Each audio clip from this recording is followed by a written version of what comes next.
Welcome back to the Wizard Shop, guys. The Prius is alive again. It's no longer a dead nitrous carcass. It's a drivable, runnable car again. Everything works on it. It's back to the way it was before the nitrous incident. So what we have here is the engine from that. This is the old one, the one that Tyler blew up on it. We're going to take the head off and take a look inside. It's going to be quite interesting to see what's actually in there. I mean, we can see through the holes through the side, but it'll be interesting to see the top side. So I'm going to take the valve cover off and a few other things, and let's get started.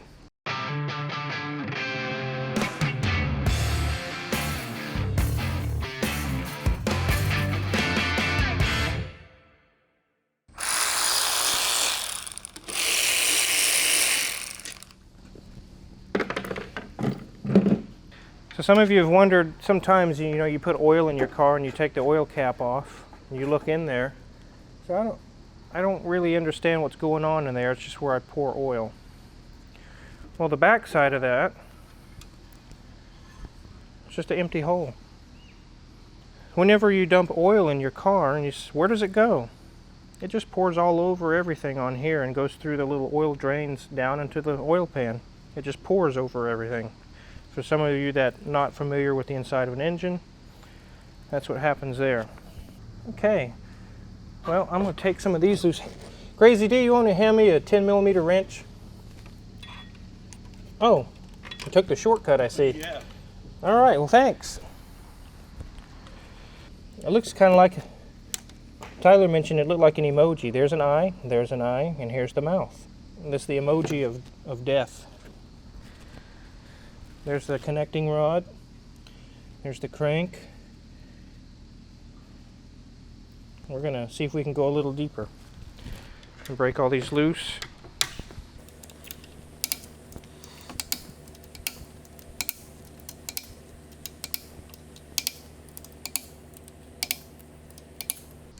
Normally you would unbolt these in a certain sequence and do everything proper, but I don't think I have anything to lose on this engine. What do you think?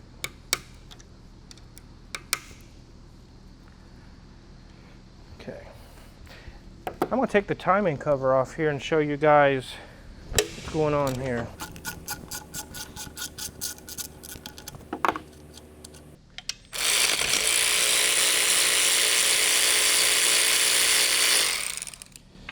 So this is a little inline 4-cylinder, but what I'm going to show you the wreckage in here. It's going to be fun to look at, but for those of you who are not familiar with engines, get a little tour of modern engines.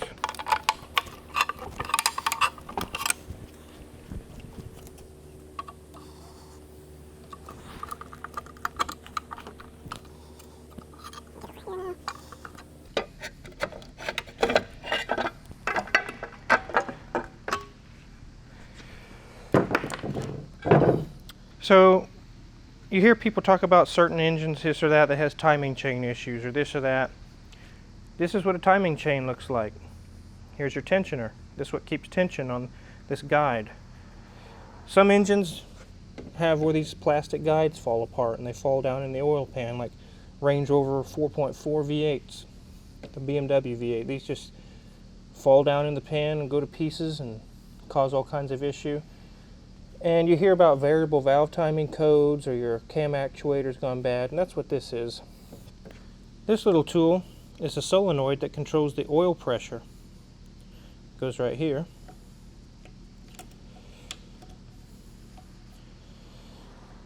It basically uses your engine oil like hydraulic fluid and operates this cam actuator and can change the timing degrees forward or backwards on the intake cam.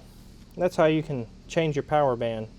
Some of you have engines that have rattling noises and you say, oh, it's your cam phaser or cam actuator. That's what this is. It can rattle, it can make noises. So every time this crankshaft spins, it spins these in time, in unison with it.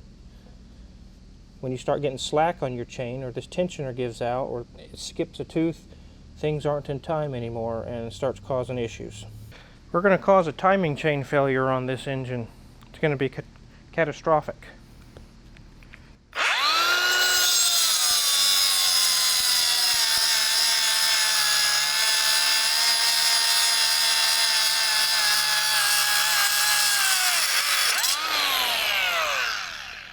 So we got that off, and kind of an unconventional way to remove a timing chain.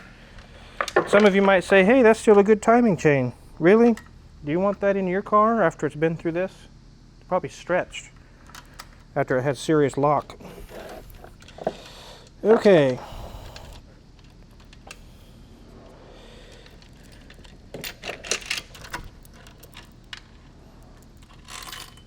There's the timing chain. Just a bicycle chain, basically.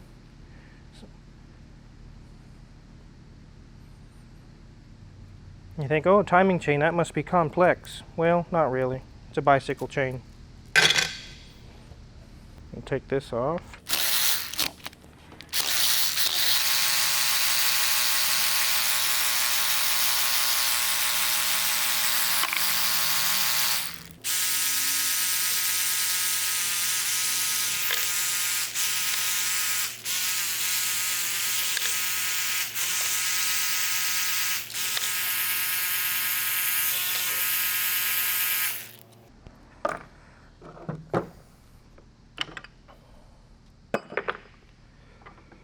There's our intake camshaft.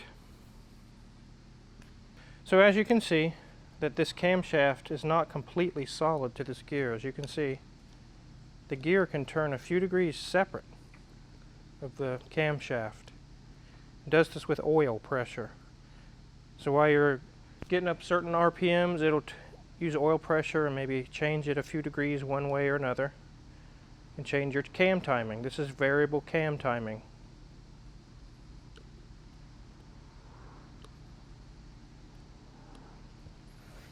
Almost every new engine today has this.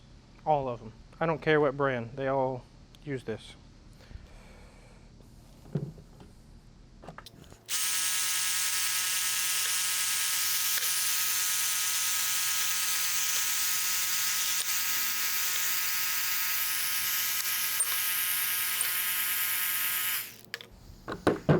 And here's the exhaust camshaft.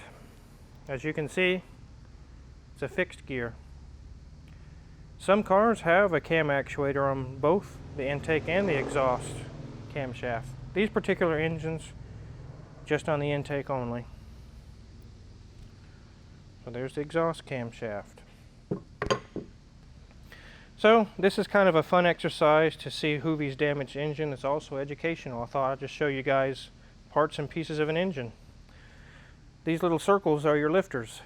Back in the days, your lifters set deep in the V or in the block of the engine with push rods that push the valves open. But these days, the lifters are right on top of the valves, and the camshaft spins directly on top of those.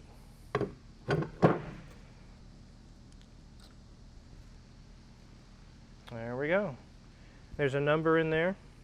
There's different thicknesses or different variances of if they're making tapping noises, or the clearance can be set by using different tappets, lifters, whatever you want to call them. This one's a 39. This one's a 37. That's how you set your valve clearance. And as you can see, that little tiny thing in the middle is your valve, and there's the spring around it. So down in these holes are your spark plugs, and with the valve cover on top, the ignition coils sit right on top of the plug. There is no spark plug wires. I've had people come in with a modern engine like this and they say, oh, I just had new plug wires put on it, and I just kind of scratch my head and I'm like, it doesn't have plug wires. Most of these engines today don't have them. It's a coil, a boot, and a plug. It's direct. I mean, it's right there on the plug. So, no wires.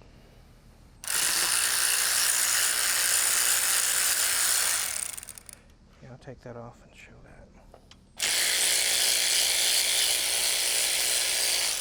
And by the way, this is a timing chain guide. The chain just rubs on here. That's all it's for. That's all it does.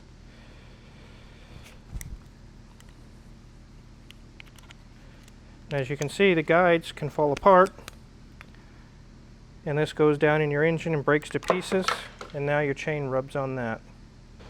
So we've gotten down this far, and I was going to take the cylinder head off, but this has 9mm triple squares, and I have a whole set of those, 6, 8, 10, 12, I mean a whole bunch of them, not a 9, so that's a bummer. I've never needed one. In 18 years I've never needed one. I guess I've never taken a Prius motor apart. But anyways, I'm not going to be able to take the head bolts out. Obviously I would buy the tool and for the customer and get this done, but it's not that important here. You can see the connecting rod. I think the rod broke. You can see the end of it here, and then there's the other piece connected to the piston. The rod physically separated in half. So, Car Wizard, this is what happens when someone says they threw a rod in their engine?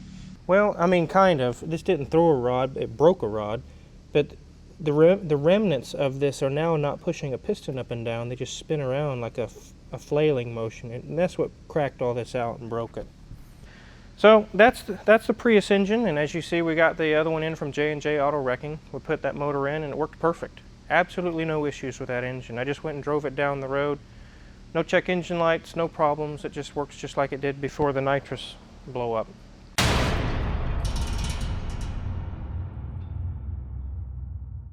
I have some beef with some people on YouTube. There's a lot of people that say, even with this, we'll start with this Prius. The Wizard blew up Tyler's Prius. No, I didn't. Wrong. Tyler asked me to put nitrous on his Prius. I told him, you're probably going to blow the motor. He said, do it anyways. Here's the result. Is that the Wizard's fault? Did the Wizard do that? No. He did this for YouTube, and it worked. They say, oh, the Wizard did that. No, he didn't. I didn't push the button. I just installed the nitrous, which I was asked and paid to do. This is not an engine to put nitrous on. Some of you keep bringing up the Ferrari 355 issue and say the Wizard burned his car to the ground. The Wizard's liable. The Wizard caused that accident. I see all kinds of stuff like that. And that's completely wrong. Those facts are unfound. They're baseless claims. It's just people talking out of their ass. And that's exactly what they are. 99% of you guys, viewers, are wonderful people. I really enjoy making videos for you guys. It's just the 1% that ruin it for everyone. And everybody has to deal with this. The trolls, the losers, the people who have no life, the 1%. So let's look at who is liable on that Ferrari. Who is to blame? Why did it burn to the ground, and who's liable? Well, it burned to the ground. If you watch some of Tavares's videos, when he goes through the burned Ferrari, he actually finds the culprit, the recall. There's fuel lines along the firewall where a hose clamp rubbed through the other line and just sprayed fuel everywhere, and it burst into flames. And some people say, oh, look, the Wizard did that. The Wizard caused it. Sabotage. It's all wrong. Baseless claims again. You can easily look up and say, who's responsible for vehicle recalls? This is from the National Highway Transportation Safety Administration. The car companies have the responsibility to inform the NHTSA, dealerships, owners, and distributors. The manufacturer is to repair the problem of the vehicle. I didn't read anywhere in there that said the Wizard was to blame, or that any independent mechanic is to blame for factory recalls. And it's easy to say, well, he should have known about that. He should have caught that and let Hoovie know. The next time you have your car in the shop to get a water pump put on and you go to pick it up, do you think that they went through all the recalls on your car? No. I don't do that. Independent shops don't do that. We don't have time for that. To go through every recall on every car that comes through the shop, impossible. How many times have some of you gotten a letter in the mail saying there's a recall on your car and you didn't do it? You don't have time to do that. The original owner of this Ferrari didn't get it done. The second owner didn't get it done. Neither did the third owner. Someone mentioned in there, said Tyler mentioned about the recall before Wizard worked on it. He never asked me to do it. He never asked me to look into it. It was just, I'm sad that that happened, but I'm not liable. I didn't cause it. I didn't burn his car to the ground. You guys need to stop with that crap. We just had today, actually yesterday, Tyler took his 996 turbo out. He blew a coolant elbow. It came off and coolant went everywhere. This is a common problem where the fittings on this engine are just pressed in and glued in, basically. And he knew about this problem when he bought the car. He never asked me to fix it. And you've seen a couple videos ago on Tyler's channel what all he wanted me to do. I did the brakes, I did an oil change, that's what he wanted. If he decides to take it to a track from there and blow it up, the wizard is not liable. Someone mentioned on there, I'm not very good at race prepping vehicles. Who said I was ever even asked to race prep that vehicle? So you guys need to quit with that as well. Some of the best mechanics in the world work for F1 race teams, IndyCar, NASCAR. And guess what? Those cars still go out on the track and burst into flames. Should they go in there and fire and do a clean sheet and fire the whole maintenance repair team, the mechanic team? They are not responsible. Sometimes things happen that are out of control. That's enough of my rant. I hate to be negative like that with you guys. Like I said, 99% of you, I really enjoy doing this stuff for you guys and helping you guys out. It's just the 1% that's a problem. So again, if any of the tools you've seen that I've used, you're interested in buying them or seeing what kind of tools I use, check the Amazon affiliates link below. Also, we sell hats and hoodies and coffee mugs and things. If you're interested in that, check that out and purchase that too. And again, thanks for watching. And again, I'm sorry to be gloomy at the end, but you know, I have a reputation to hold. I have over 1,000 customers and they're all happy. I'd like to keep it that way. I run a business, I'm a professional, and contrary to some belief, I'm not a dumbass. So again, thanks for watching.